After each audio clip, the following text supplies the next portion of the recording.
In today's video, we are going to be taking it back to the basics. We are going to be making this cute baby Thanksgiving onesie.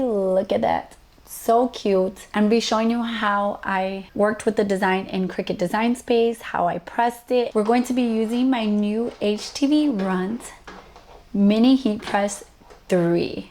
Look at that color. She's beautiful. And she's great for this project. She pretty much covered my whole design in one press, which I love. So if you want to see how to do it, just keep watching. If you're new to my channel, my name is Leslie. My channel is all about crafting on a budget. I do mostly sublimation and sewing videos, occasionally some HTV videos. So if any of those things interest you, please consider subscribing, joining my YouTube family. Once I hit 20,000 subscribers, I will be doing a giveaway. And let's jump into this video. I got my design from Creative Fabrica. I started by going into the color sync section. I condensed my colors to 4 colors, and then I changed one of the colors to gold, and then I started welding all my words together so that they wouldn't cut the letters individually. And then I took all the pieces that were one color and I attached them. This weighs more vinyl, but it would be in the order that I needed, and I can just place it down. And I made sure to mirror all of my designs and cut them using the correct settings. For this project, we're not going to need many things. We're just going to need a few things. So we're going to need a onesie. This is a onesie from Heat Transfer Warehouse. I'll have it linked down below. We're going to need some sort of pressing mats and Teflon sheet. If you're using a heat press, then you don't got to worry about having this, but you do need a Teflon sheet. You're going to need your design. I'll have this design linked down below in the description. You want to cut it out on your Cricut, cut each layer out. I have 3 layers for my design, for this design. And then we're just going to need a heat press, or I'm going to be using the HTV Ront Mini Heat Press 3. This is on sale currently. I'm going to have this linked down below. It's super affordable. It's on sale. There's lots of bundles that you can get to help you get started with HTV sublimation, all of the above. So check it out. It'll be in the description down below. We're going to start off by preheating our heat press. I'm going to do 300 degrees for 15 seconds, and I'm going to let that preheat.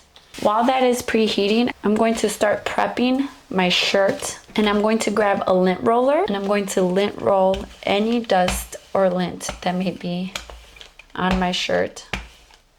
I'm then going to take my first layer of HTV, and I'm going to, lining up my design, I'm just going to pinch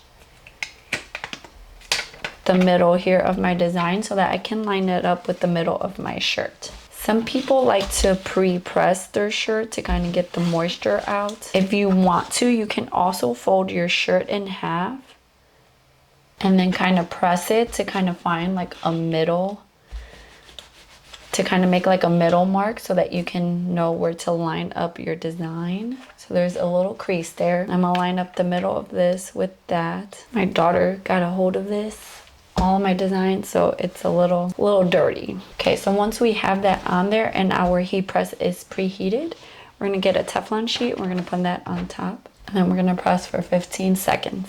And this heat press actually covers most of my design, which is really nice. And on this one, to start the timer, you hold the power button until it beeps. And I'm just gonna let that cool down slightly before taking it off. Once you have pressed your first layer, you can move on to your second layer. And for me, this is my second layer. And I'm going to place that where it's supposed to go. And what's kind of nice about HTV is that you can place the carrier sheets on top of each other to kind of figure out where everything's going to go. Okay, yeah. Then we're going to get our Teflon sheet. We're going to place that on top to protect our shirt and the rest of our HTV that we already pressed. And we're going to put our heat press down, and we're going to press for another 15 seconds. We're going to lift that up, take off our Teflon sheet, and then we're going to take off our carrier sheet. And now we're gonna move on to our last layer. I saved the glitter layer for last because I wanted that to be on top of everything else, because you can't press on top of glitter HTV. So we're just gonna place that, line it up where we want it. Place that on top. Again, we're gonna put our Teflon sheet on top of that, and then we're gonna press for another 15 seconds. Now we're just gonna let that cool down for a little bit, and then we'll take the carrier sheet off. Now that we have taken the carrier sheet off, we're gonna put on our Teflon sheet, and we're gonna press just one more time just to make sure everything's adhered nicely.